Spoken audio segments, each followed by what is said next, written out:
The most common questions I get asked about retiring in Roatan, Honduras. Well, one is the cost of living. This really varies on your quality or what you are accustomed to. I'd say anyone can live from most people coming from another country here, most spend around $1,500 to $2,500 plus. So the sky's the limit on there. If you want to hang out at the Kempton all day, drinking your $18 cocktails, well, the money's going to go pretty fast. So it really depends. However, with residencies and to legally live here, depending on how large your family is, or if you are a single person or a couple, you need around $1,500 to get a residency that does require monthly deposits. Now there's about 7 different types of residencies. I'm not a residency attorney nor giving you any legal advice. I'd say if you do have a question over that, there's several great attorneys on the island as well as the mainland. They can kind of help you with that.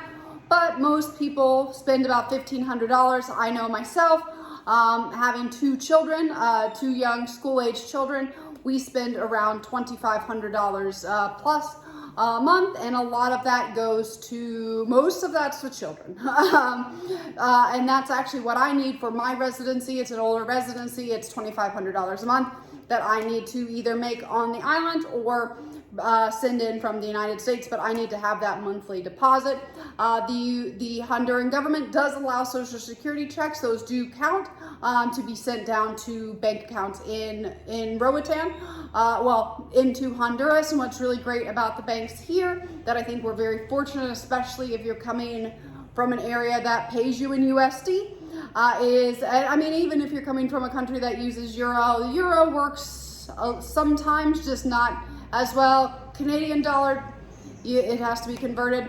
But one of the convenient things about people from the United States of America getting paid Social Security in USD, you don't have a lot of conversion fees, where if you were coming from using your retirement account from another country, you do have a lot more fees, because the banks here in Honduras they have Lempira accounts. They also do USD accounts, and I know my residency is based on a USD account. So that helps, and they do accept that form of money, and you can send it here, which is also nice. Also, if you're a legal, the U.S. calls it expatriate of the country. We can discuss that term, but at the end of the day, we're immigrating to another country, so we're technically immigrants, even though on the U.S. tax forms, and I can only speak for the U.S. tax forms because I fill one out every year. And the United States is one of the only countries that does charge tax its citizens no matter where you live. So if you're from other countries, you don't have to worry about those things. So there you go. But we do get a tax deduction. It's around $125,000 per person. And if you are married, it is double that. I'm not a tax accountant or a tax attorney. That's what it was, I believe, last year or this year. It's give or take. It keeps going up every year a little bit. So we do get that deduction. I file my taxes in the US and in Honduras every year, so that's super fun. So the other things about that for living in Roatan and retiring is healthcare. So a lot of they do accept Medicare. I'm not 100% about the Medicaid. The Medicaid, it's gonna be just like figuring out insurance in the United States or wherever. Well, this video is more for people of the United States to deal with some of our things. If you are coming from the EU, all of my friends that just get to have that fancy EU passport, they can go get their medical care, and then the country that they're from pays the bill. If you're from the United States, it's a little bit more complicated. So we'll just end it at that. That's a whole nother masterclass. Can you use it? Technically.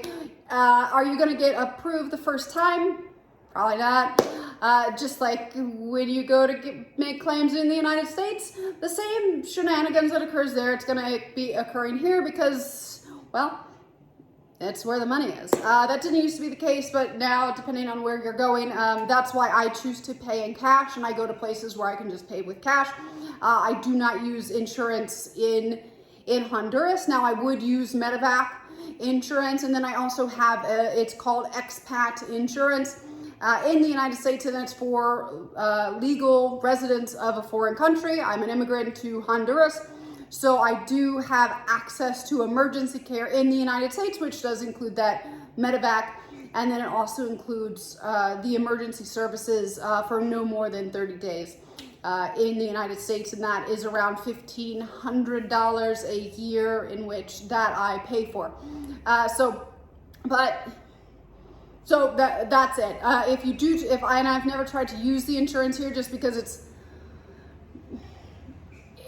it's a battle that I just don't want to fight, because usually I can go in, I can go to a clinic, I can do what I need to do, like with my children.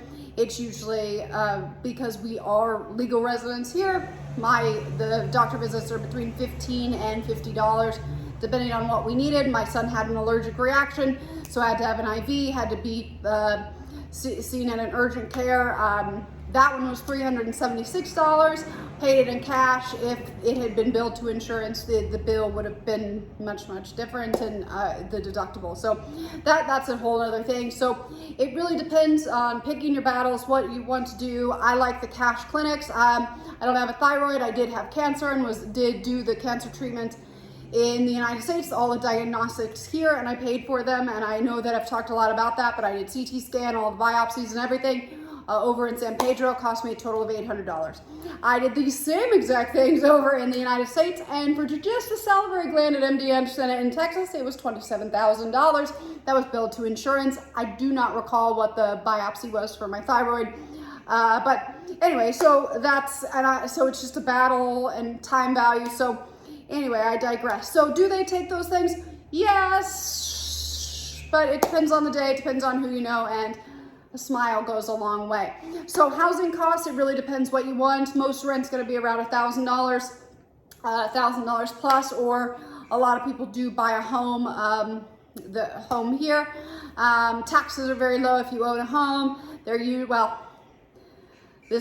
are lower than probably where you're coming from. They used to be around $200 a year. Now they're about $1,000 a year. So they did change significantly, but you're still looking at a savings right there, as well as your insurance, where we just got every $100,000 you insure on your house, it's around $700 a year. So that kind of gives you the gist of what you are paying. I know I have a house in Atlanta, right around $1 million. I pay $18,000 a year in taxes and $3,700 in insurance for that particular property.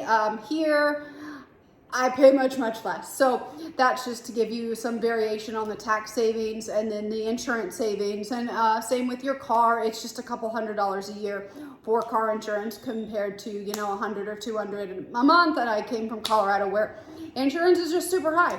And it's also optional. So you have that. You have a lot more discretion here, because all the things that you have to do in the United States you don't have to do here. So I'm not telling you what to do or what's good, what's bad. It's just information. So you do have a little bit more just income at your discretion. And so that's what's attractive about Roatan, especially with the increased medical facilities, the medevac, the urgent cares we have popping up all over the place.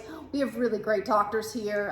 The easy access to the mainland. We have easy access to Panama, Costa Rica, Miami, things of that nature, Mexico. But most people do, if you are from the United States, you tend to go to Miami. If you are not from the United States and want to avoid the U.S. health care system, and you have the opportunity to do that, Panama or Costa Rica is where most people go. So thank you guys so much. If you ever have any questions, my door is always open. Housing costs, if you're going to buy a house, the average home sale is between $400,000 and $500,000, really depending on what you want. If you want a 1-bedroom, 1-bath, you're probably looking at $150,000 to $850,000. We've got some expensive 1-bedrooms, but you're probably looking at a 2 to 3 bedroom. You're looking at probably around $500,000 plus or minus, just depending on what you're getting. If you're going for more island style, more rustic, like you live at the beach, which I think is amazing, you're looking at much lower, versus if you're going for a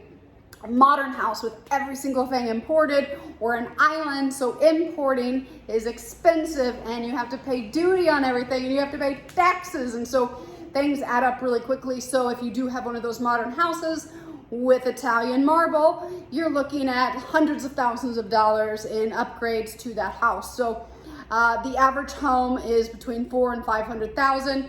but the sky is really the limit. We've got more properties over $1 million selling this year than we've ever had. So it's really, well, the sky's the limit on what you can have with it, but I would say, you know, you're looking at 400,000 to 500,000, but depending on the luxury items that you want. But you can also go to 200,000 to 300,000 depending on where you live, especially if you're on the east end, you're not close to the tourist areas, things of that nature. So thank you guys so much for tuning in, and if you guys ever have any questions, thank you so much for watching. Woo, 10 minutes, well done guys.